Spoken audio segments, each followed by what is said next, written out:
오늘 제가 준비한 것은 블록체인에 대해서 굉장히 많이 궁금해 하시면서 이제 공부들을 그래도 나름 열심히 하시는데 이게 전반적으로 다 공부하기 힘들다 보니까 블록체인을 어떻게 활용하는지 궁금해 하실 것 같습니다. 그래서 그 부분에 대해서 물론 블록체인이 굉장히 많은 일을 할 수 있다라고 얘기를 하지만 그래도 시작은 첫걸음, 한 걸음부터 시작을 해야 되기 때문에 그런 관점에서 한번 말씀을 드려보겠습니다. 오늘 산업 발전에 따른 거래 형태, 대상이 변하는 거래 확산에 대해서 말씀을 드릴 거고요. 그 다음에는 블록체인이 바꾸는 세상, 그 다음에 우리가 가져가자고 하는, 우리 유닛이 가져가고자 하는 블록체인 비즈니스 디벨롭먼트 모델 간단하게 설명드리고 예시 한두 개, 그다음에 산업별로 지금 저희가 준비하고 있는 유스 케이스가 어떻게 적용될 수 있는지 전체 그림 가지고 말씀드리겠습니다. 제가 굳이 이 짧은 15분 동안에 산업 발전에 따른 거래 확산이라는 큰 얘기를 들고 나온 거는 4차 산업의 핵심 기술이라는 얘기를 자주 하잖아요. 근데 1차, 2차, 3차까지는 그래도 어떻게 쫓아가 보겠는데 4차 산업의 핵심 기술은 어떤 의미에서 얘기를 할까라고 생각을 해봤고요.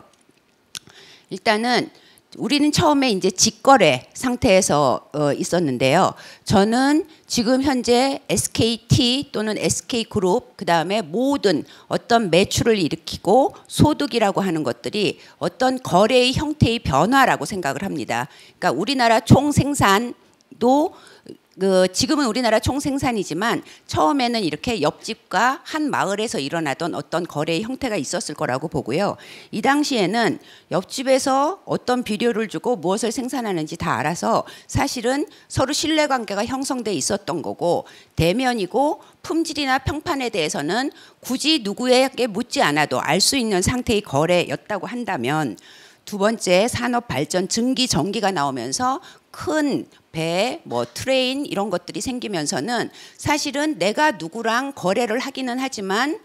품질이 어떤지 평판이 어떤지 이런 것들을 잘 모르기 때문에 발생한 게 오프라인 중개자들이 많이 나왔다고 생각을 합니다. 그러니까 품질을 보증하는 사람, 그 다음에 국경을 넘을 적에 우리나라 국민들이 그거를 먹어도 되는지에 대한 국가의 어떤 인증, 그 다음에 국가 간 거래이기 때문에 혹시 내 물건을 보냈는데 돈을 못 받을 거에 대응한 어떤 보험이라든지 은행업이라든지 법률가라든지 품질 관리사라든지 이런 많은 중개인들이 생겨난 게 어떤 그 산업의 발전에 따른 어떤 흐름이었다 그러면은 이제 온라인으로 넘어가서는 사실은 대면이 비대면으로 바뀐 그래서 우리가 알고 있는 시간과 공간의 제약을 극복한 거래가 가능해지기는 했죠. 근데 여전히 품질이나 평판은 기존에 있던 거와 똑같은 어려움을 겪었고 오히려 제가 보기에는 오프라인 중개자들 더하기 온라인에서 이런 문제들을 해결해 주기 위해서 시큐리티라든지 아니면 품질을 보증하기 위한 종이 원본 문서에 대한 인증이라든지 이런 솔루션이나 서비스의 역량들이 훨씬 더 커졌다고 보고 있습니다. 그런데 블록체인으로 뭔가 이 블록체인 기술이 바뀔 세상에서는 사실은 비대면인데 여전히 비대면인데 품질이나 평판을 어떤 플랫폼에서 서비스로서 이거를 도움을 줄 수 있는 상황으로 바꾸는 그런 환경을 제공할 수 있다. 이 중에서 이제 가장 중요하다고 생각하는 거는 어떤 자격증명, 아까 앞에 한민지 씨나 옥상호 님이 얘기를 했듯이 어떤 신뢰에 바탕한 이게 진보님을 인정하는 그래서 제가 그냥 온라인과 그 블록체인에서 가장 큰 차이점은 우리가 일상으로 쓰고 있는 어떤 문서가 실제 오리지널 문서인지 아니면 복사본인지에 대한 차이가 지금은 우리가 일상적으로 알고 있는 것은 제가 복사를 한 건지 아니면 이게 원본인지를 구분할 수 없다면은 블록체인 세상에서는 내가 처음에 만들었 오리지널리티에 대한 보증, 인증을 통해서 이 원본을 동시에 여러 사람이 공유함으로써 어떤 프로세스의 혁신 거래의 혁신을 이룰 수 있다라는 게 가장 큰 어떤 특징이라고 생각을 합니다. 그래서 지금 현재 전체 리얼 월드에서 일부만이 디지털 월드로 바뀌었다고 생각하고 이 디지털 월드는 사실은 국내 총 산업 매출이 5천조 중에서 온라인 매출은 153조밖에 안 되는 3~4%밖에 안 되는 상황이고요. 이 중에서 모바일 매출은 한 60조 정도밖에 안 되는 상황입니다. 여기서 제가 이 그림이 그러니까는 디지털 월드가 지금은 현재 리얼 월드에서 일부만을 활용하는 디지털 월드가 온라인 세상인데 여기에서 우리가 이 블루 오션으로 확장하기 위해서는 블록체인을 통해 가지고 거래 대상이 되는 거래 대상, 그러니까 어떤 우리가 전체 산업을 일으키는 매출을 일으키고 소득을 일으키는 이 많은 거래들을 이게 트랜잭션을 통해서 이루어진다고 생각을 한다면 이 트랜잭션의 대상이 확대되는 거고, 또 하나는 거래 방식, 또 거래 참여자가 증가한다. 이 세 가지 요소 모두에서 우리한테 기회가 있다라고 생각을 하는데요. 지금까지는 소유 증명이 필요한 자산, 예를 들어서 고가의 부동산 같은 것은 온라인상에서 서로 거래가 되지 않았습니다. 예를 들어 1,000억짜리 건물이 온라인에서 내가 그냥 들어가서 내 돈을 주고 산다거나 이런 일이 일어나지 않았습니다. 근데 블록체인에서는 그 1,000억짜리 건물 같은 것들이 토크나이즈 돼서 예를 들어 1000분의 1로 전부 다 n분의 1을 하면은 1억만 가지고 있는 사람 또는 1000만 원만 갖고 있는 사람이 그 에셋을 갖다가 사고 내 소유로 인정을 하고 나중에 그 소유권을 갖다가 남한테 양도하는 이런 모든 과정들이 블록체인의 플랫폼 스마트 컨트랙이라는 개념이 지원하게 됩니다. 그래서 아직은 온라인상에서 아주 고가의 것들이 이커머스에서 거래되지 않지만 향후에는 그런 가능성 또는 그런 기회들을 서비스로 만들어줄 수 있겠다라고 생각을 하고요. 또 하나는 고가의 자산, 다이아몬드나 예술품 같은 것들이, 그러니까 다이아몬드도 사실은 이제 그거에 대해서 그게 어느 정도 그 가치가 있는 건지 등급 같은 거를 매겼는데 그 등급에 그 하나의 다이아몬드에 대해서 등급이 원본인지 그 등급의 그 설명서가 얘한테 일치하는 건지 매핑이 되는 건지 이런 것들을 블록체인 상에서 다 같이 그 서류들을 갖다가 공유함으로써 진본인지 어디에서 생산된 다이아몬드인지 이런 증명서들이 같이 유통됨으로써 그 유통의 어떤 유통에 있어서의 혁신을 가져올 수 있고요. 또 하나는 예술품들, 그러니까는 우리가 컴퓨터로 그린 어떤 그림 같은 것들도 이 블록체인 상에서는 그 옥션을 통해 가지고 일부 그림의 일부만도 매도 뭐 소유권 이전 같은 게 가능하고 아니면은 이 그림이 원본인지 아니면은 커피를 한 건지 등에 대한 것들이 다 구분해 낼 수 있을 것입니다. 많은 예로 농산물 또는 원자재에 대한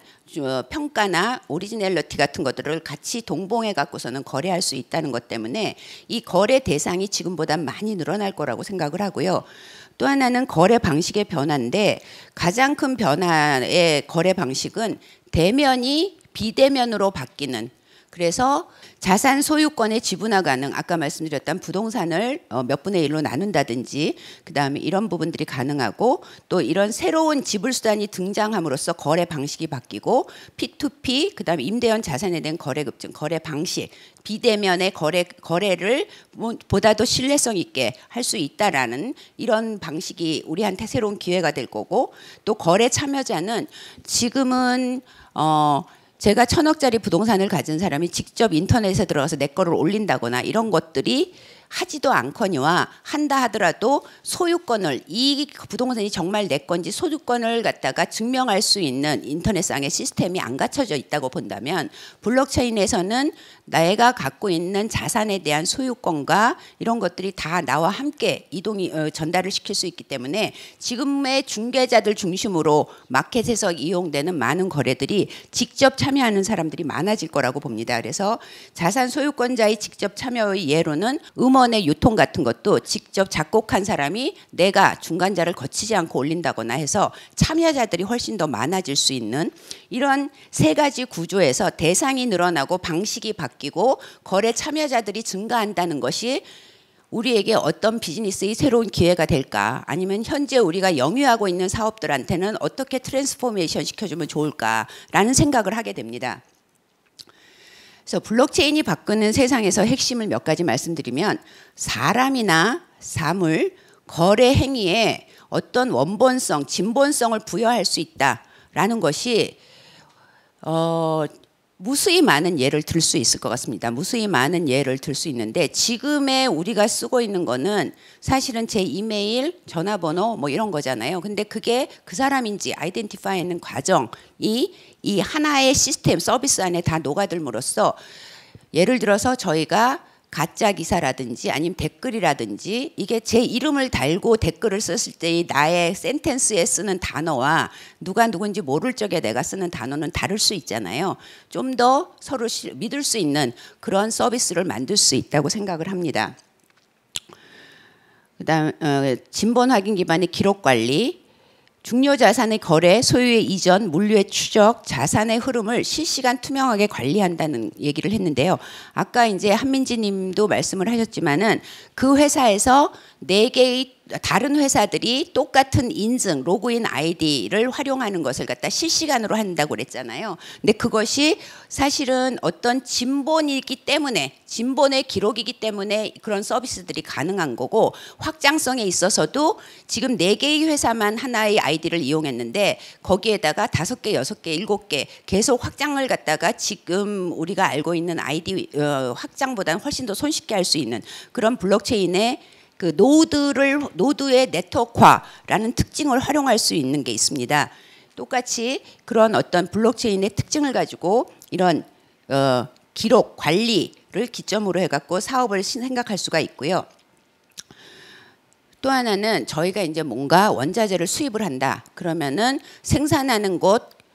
생산하고 그것을 중간상에게 넘기고 중간산이 육상 이동을 하고 해상으로 넘기고 해상에서 들어와서 뭐 해양청 관세청을 거쳐서 저희 회사에 오기까지는 사실은 중간에 그들만의 어떤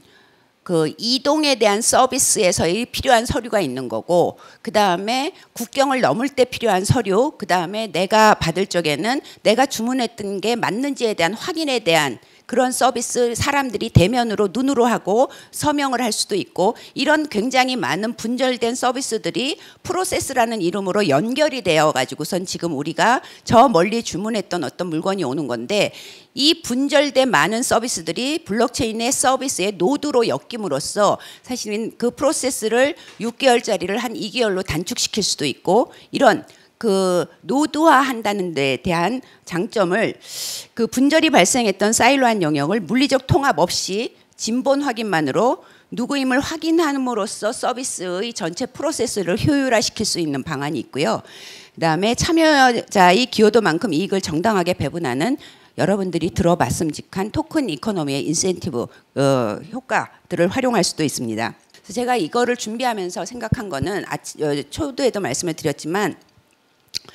블록체인에 대해서는 굉장히 많은 뭐 신뢰할 수 있다, 중간자를 없앤다, 뭐 이런 많은 얘기들이 있는데 다 일부분만을 설명을 하고요. 그럼 일부분만을 적용하는 건 블록체인 사업이 아니냐? 그건 아닌 것 같습니다. 그래서 이 블록체인이 가지고 있는 성상 중에 1개를 사용해도, 2개를 사용해도, 3개를 사용해도 다 어떤 트랜스포메이션을 유발할 수 있는 거를 새로운 기회라고 생각을 하면서 오늘 이 자리 마치겠습니다.